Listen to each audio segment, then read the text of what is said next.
नमस्कार, मी सुवर्णा बुलेटिनमध्ये आपल्या सगळ्यांचं स्वागत। 25 मिनिटं 50 बातम्या या बुलेटिनमध्ये वेगवान घडामोडींना सुरुवात करूया। लोकसभा निवडणुकीत महाराष्ट्रानं जे फटके दिले त्याचे वळ कुठे कुठे उठले हे पाहण्याकरता उद्धव ठाकरे पुण्यामध्ये गेले होते आणि त्यांनी तिथे ही टीका केलेली आहे। त्यांचे मोरके अमित शाह अब्दालीचे राजकीय वंशज असल्याची टीका उद्धव ठाकरेंनी अमित शहांवर केली। पुण्यातल्या मेळाव्यात बोलत होते, त्यांनी भाजपवर हल्लाबोल केला। राम मंदिर संसद भवन गळतंय, हे सरकार गळती सरकार आहे असा हल्लाबोल उद्धव ठाकरेंनी केला। पुण्यातील पुरात अनेकांचे संसार पाण्यात गेले, यात निसर्गाला दोष देऊन उपयोग नाही। 3 महिने थांबा, कॉन्ट्रॅक्टरचा हिशोब केल्याशिवाय राहणार नाही असा इशारा उद्धव ठाकरेंनी दिला।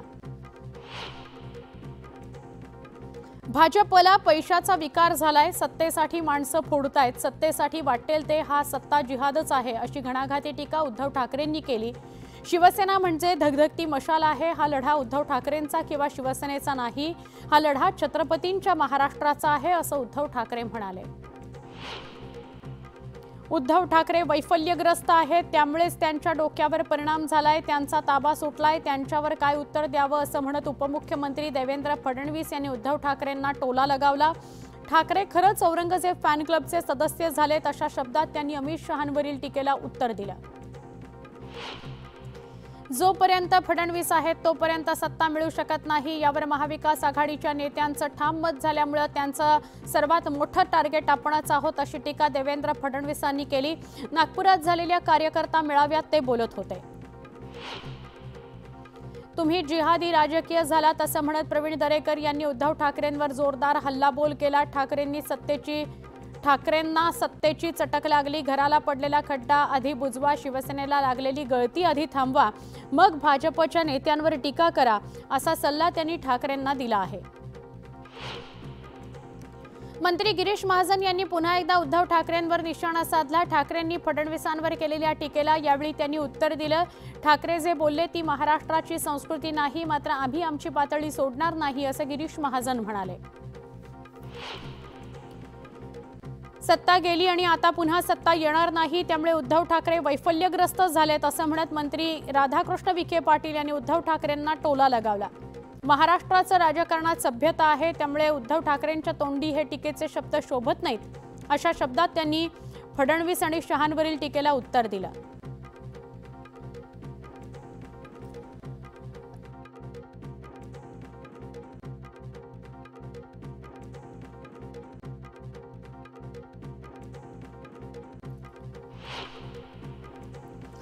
अनिल देशमुख पीएच्या माध्यमातून पैसे घ्यायचे याचे सगळे पुरावे सीबीआयकडे आहेत असे गंभीर आरोप सचिन वाझेने केले। याबाबत फडणवीसांना पत्र लिहून सगळी माहिती दिली आहे असं सचिन वाझे म्हणाले। पत्रात जयंत पाटलांसह इतरांचीही नावं असल्याची टीका त्यांनी केली। सचिन वाझे जे बोलला ती फडणवीसांची नवीन चाल आहे, फडणवीसांनी वाझेला हाताशी धरून माझ्यावर आरोप करायला लावलेत असा पलटवार अनिल देशमुखांनी केला। सचिन वाझे गुन्हेगारी प्रवृत्तीचा माणूस आहे, वाझे विश्वास ठेवण्यालायक नाही असं हायकोर्टानं म्हटलं आहे असा हल्लाबोल देशमुखांनी केला।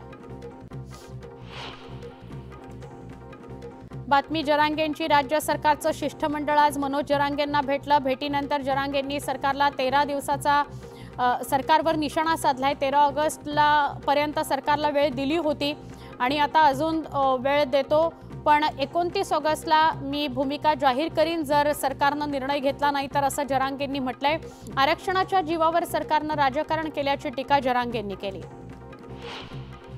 जरांगे पाटलांच्या वेगवेगळ्या भूमिकांमुळेच मराठा समाजाचं वाटोळं होणार, जरांगेंमुळेच मराठा समाजाच्या मुलांचं नुकसान झालंय असा आरोप ओबीसी उपोषणकर्ते नवनाथ वाघमारे यांनी केलाय।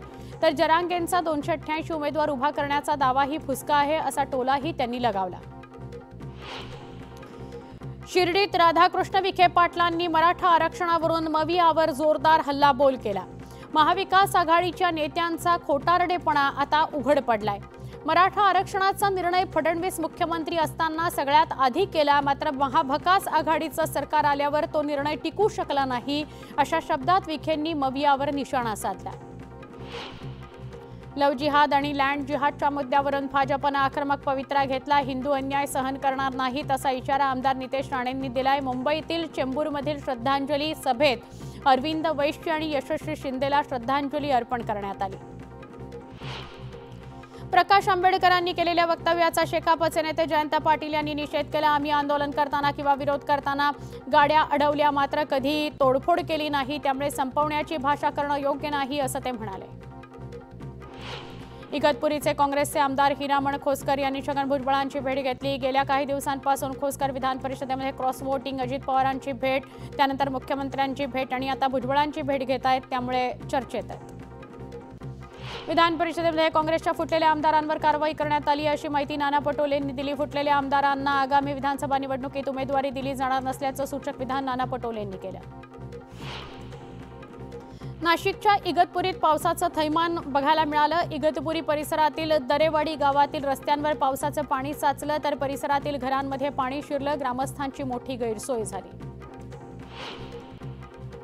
महाराष्ट्र आणि नाशिकच्या सीमेलगत आणि गुजरात हद्दीत असलेल्या सापुतारा परिसरात मुसळधार पाऊस झाला। सापुतारा डांग जिल्ह्यात झालेल्या पावसामुळे अंबिका नदीला पूर आला। पूल पाण्याखाली गेल्यानं उगा चिचपाड ते आंबापाड या रस्त्यावर टेम्पो पाण्यातून वाहून गेला, तर टेम्पोत अडकलेल्या दोघांना सुखरूप बाहेर काढण्यात आलं। नाशिक शहरात सकाळपासूनच सुरू असलेल्या संततधार पावसामुळे गोदावरी नदी पूर्णपणे भरली आहे। पहिल्यांदाच गोदावरी दुथडी भरून वाहते आहे। दरम्यान गोदावरी नदी किनारी नाशिककरांनी गर्दी केल्याचं बघायला मिळालं। पालघर जिल्ह्यात दमदार पावसानं हजेरी लावली। पालघरच्या पूर्व भागात मुसळधार पाऊस झाला। जिल्ह्यातील जव्हार, मोखाडा आणि विक्रमगड भागात जोरदार पाऊस झाला। नवी मुंबईत मुसळधार पाऊस कोसळतोय। सतत पडणाऱ्या पावसामुळे अनेक ठिकाणी पाणी साचलंय, तर या पावसामुळे पुन्हा एकदा पालिकेच्या नालेसफाईची पोलखोल झाली आहे। नवी मुंबईत सानपाडा बोगदा आणि एपीएमसी मधील मॅप्को मार्केट पाण्याखाली गेलंय। नवी मुंबईत पुढील काही तास मुसळधार पावसाचा इशारा देण्यात आलाय। हवामान विभागाकडून राज्यात पुढील 2 दिवस मुसळधार पावसाचा इशारा देण्यात आलाय। मुंबई आणि ठाण्यात अतिमुसळधार, तर साताऱ्यातील घाट परिसरात रेड अलर्ट जारी करण्यात आलाय। विदर्भात देखील सर्वत्र विजांच्या कडकडाटासह पावसाचा अंदाज वर्तवण्यात आलाय। हवामान विभागाकडून पुण्यात रेड अलर्ट जारी करण्यात आलाय। पुण्यात पावसाचा जोर वाढलाय। दरम्यान खडकवासला धरणातून 27,000 क्युसेक वेगानं पाण्याचा विसर्ग सुरू करण्यात आलाय, त्यामुळे महापालिकेकडून सतर्कतेचा इशारा देण्यात आलाय। तर एकतानगर भागातल्या द्वारका सोसायटीत मुठा नदीच्या पुराचं पाणी शिरल्यानं नागरिकांची तारांबळ उडाली। पुण्यातील परिस्थितीवर उपमुख्यमंत्री देवेंद्र फडणवीस यांनी पोस्ट केली। पुणे, पिंपरी चिंचवड आणि आसपासच्या परिसरात भारतीय हवामान खात्यानं पावसाचा रेड अलर्ट जारी केलाय। पाऊस आणखी वाढला तर खडकवासला धरणातून पाण्याचा विसर्ग होण्याची शक्यता नाकारता येत नाही, त्यामुळे लष्कर आणि एनडीआरएफच्या टीम्सना अलर्ट मोडवर राहण्यास सांगण्यात आलं। एकतानगर आणि परिसरात पुराचं पाणी शिरल्यानं नागरिकांना महापालिकेनं नोटीस बजावली। पाणी भरण्याची शक्यता असल्यानं नागरिकांना शेल्टर होममध्ये जाण्याच्या सूचना देण्यात आल्या आहेत। शहापूरमध्ये सकाळपासूनच मुसळधार पाऊस सुरू आहे। दुपारनंतर पावसाचा जोर वाढल्यानं शहरातील अनेक सखल भागात पाणी साचलंय। नदी नाले दुथडी भरून वाहत आहेत। पावसाची रिपरिप सुरूच असल्यानं पाण्याची पातळी वाढली आहे। गडचिरोलीत मुसळधार पावसानं हजेरी लावली। पावसामुळे पर्लकोटा नदीला पूर आला। पुन्हा एकदा भामरागड तालुक्याचा संपर्क तुटला। 100 गावं संपर्कहीन झाली आहेत। पर्लकोटा नदीला पूर आल्यानं नदीवरील पूल पुन्हा एकदा पाण्याखाली गेलाय। गेल्या महिन्याभरात तब्बल 4थ्यांदा भामरागड तालुक्याचा संपर्क तुटलाय। सह्याद्री पर्वतरांगांच्या परिसरात मुसळधार पाऊस बरसतोय, त्यामुळे जुन्नर तालुक्यातील दर्याघाट परिसरातील धबधबे ओसंडून वाहत आहेत। त्यामुळे धबधब्यांचं नयनरम्य दृश्य पाहण्याकरता पर्यटक गर्दी करत असल्याचं बघायला मिळतंय। नंदुरबार जिल्ह्यातील धडगाव आणि तळोदा या मुख्य तालुक्यांना जोडणाऱ्या चांदशैली घाटात पुन्हा दरड कोसळली। पहाटेपासून सुरू असलेल्या पावसामुळे घाटाच्या वळणावर दरड कोसळली। वाहतुकीला याचा मोठा फटका बसला। आठवड्याभरातील ही दुसरी घटना असून बांधकाम विभाग या गोष्टीकडे सातत्यानं दुर्लक्ष करत असल्याचा आरोप नागरिक करतात। पुण्याच्या भोर तालुक्यातील ब्रिटिशकालीन भाटघर धरण ओव्हरफ्लो झालंय। धरण 100% भरल्यानं स्वयंचलित दरवाजांमधून विसर्ग करण्यात येतोय। 20,000 क्युसेकनं नीरा नदी पात्रात विसर्ग सुरू करण्यात आलाय, त्यामुळे नदीकाठच्या गावांना सतर्कतेचा इशारा देण्यात आलाय। वाशिम जिल्ह्यातील 3 मुख्य मध्यम प्रकल्पांपैकी अडाण प्रकल्प 68% भरलाय, त्यामुळे या प्रकल्पाचे 5 पैकी 3 दरवाजे उघडण्यात आले, त्यामुळे अडाण नदीला पूर आलाय। अहमदनगर जिल्ह्यातील भंडारदरा धरण पूर्ण क्षमतेने भरलंय। धरणाची पाणी पातळी नियंत्रित ठेवण्यासाठी धरणातून 7420 क्युसेक वेगाने प्रवरा नदीत पाण्याचा विसर्ग करण्यात येतोय। पुण्यातल्या दौंड तालुक्यातील खामगावमध्ये एक हत्याकांड घडलं। त्याने खामगाव हादरलं। कौटुंबिक वादातून एकानं मेहुण्याची दिवसाढवळ्या निर्घृण हत्या केली। अमोल बहिरट असं आरोपीचं नाव आहे। पत्नीला माहेरी घेऊन गेल्याच्या रागातून आरोपीनं मेहुण्याला गाठलं आणि त्याच्यावर कोयत्यानं सपासप वार केले। तानसा नदी पात्रातून कार वाहून गेल्यानं एका व्यक्तीला बुडून मृत्यू झालेला आहे। 10 ते 12 जण तानसा धरण परिसरात पार्टी करण्याकरता गेले होते। 3 जण नदी पात्रातून कार घेऊन जात असताना अचानक पाण्याचा प्रवाह वाढला, कार वाहून गेली। दोघांनी कारमधून उडी घेत आपला जीव वाचवला तर एकाला आपला जीव गमवावा लागला। इमारतीच्या 3ऱ्या मजल्यावर अडकलेल्या एका 67 वर्षाच्या महिलेला वाचवण्यात अग्निशमन दलाच्या जवानांना यश आले। नागपूरच्या सक्करदरा परिसरात ही घटना घडली। संबंधित महिलेच्या घराचा दरवाजा अचानक लॉक झाला। त्यानंतर अग्निशमन दलाच्या जवानांनी दोरीच्या सहाय्याने महिलेची सुखरूप सुटका केली। आमदार सतेज पाटील यांच्या नेतृत्वाखाली काँग्रेसचं किणी टोल नाक्यावरील आंदोलन स्थगित करण्यात आलं। 25% टोल माफ केल्यानं आंदोलन स्थगित करण्यात आलं असून उर्वरित 25% टोल माफीसाठी वरिष्ठ स्तरावर पाठपुरावा करण्याचं नॅशनल हायवे अथॉरिटीच्या अधिकाऱ्यांनी पत्र दिलेलं आहे। पुणे बंगळुरू महामार्गावरील खेड शिवापूर टोलनाक्यावर काँग्रेसनं आंदोलन केलं। महामार्गावर पडलेले खड्डे आणि रस्त्यांच्या झालेल्या दुरवस्थेविरोधात काँग्रेस आक्रमक झाली। टोलचे भरमसाठ पैसे भरूनही दररोज या महामार्गावरून प्रवास करताना खड्ड्यांमुळे मोठा त्रास सहन करावा लागत असल्याचं आंदोलनकर्त्यांचं म्हणणं आहे। नवी मुंबईमध्ये शिवसेना जिल्हाप्रमुख विजय चौगुले यांचं उपोषण सुरू होतं। खासदार नरेश मस्के यांच्या मध्यस्थीनंतर हे आंदोलन मागे घेण्यात आलं। नवी मुंबई झोपडपट्टी पुनर्विकास बायोमेट्रिक सर्व्हेसाठी हे आंदोलन सुरू करण्यात आलं होतं। दरम्यान मुख्यमंत्री एकनाथ शिंदेंनी दिलेल्या आश्वासनानंतर हे आंदोलन मागे घेण्यात आलं।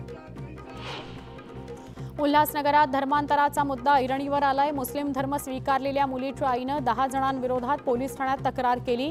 मुलीनं मुस्लिम धर्म स्वीकारला आणि तिचा गैरवापर होत असल्याच्या संशयातून विठ्ठलवाडी पोलीस ठाण्यात तक्रार करण्यात आली। या प्रकरणी पोलिसांनी दोघांना अटक केली।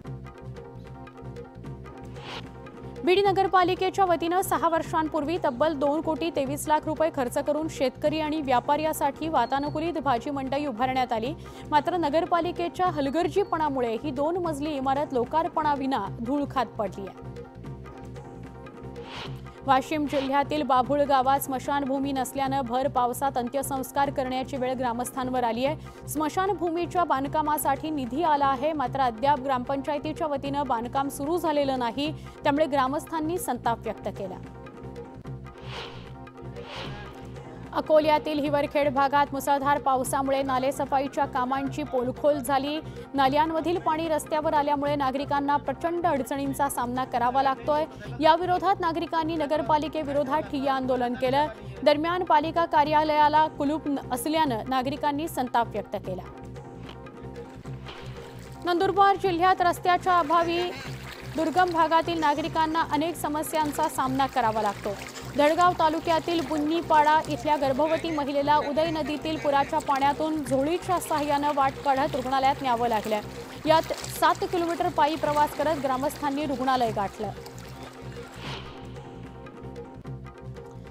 विशाळगडमधील नुकसानग्रस्त घरांच्या उभारणीसाठी शासनानं 1.5 कोटींची मदत जाहीर केली आहे। 42 घरांच्या उभारणीसाठी सानुग्रह अनुदान जाहीर करण्यात आलं, मात्र गुन्ह्यांमध्ये समावेश असलेल्या गावकऱ्यांना निधी मिळणार नाही।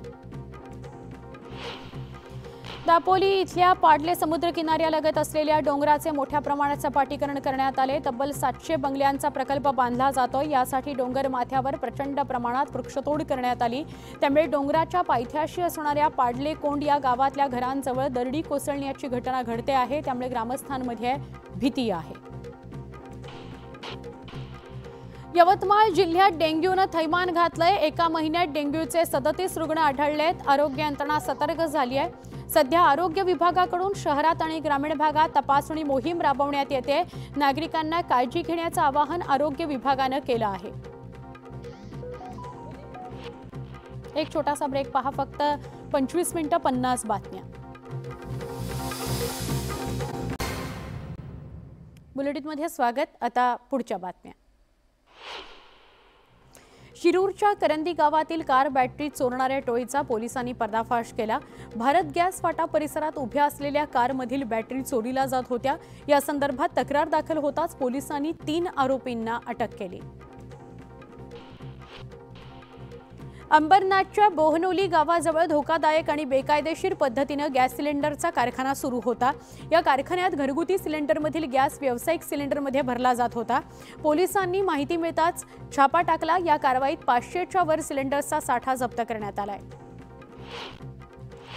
वाशिम नगर परिषदेतील लाचखोर सहाय्यक मिळकत व्यवस्थापक वैभव पांडेला एसीबीनं अटक केली आहे. व्यापारी संकुलातील दुकानाचा भाडेपट्टा करण्याकरता 7,000ची लाच स्वीकारताना एसीबीच्या पथकानं त्याला रंगेहात पकडलं.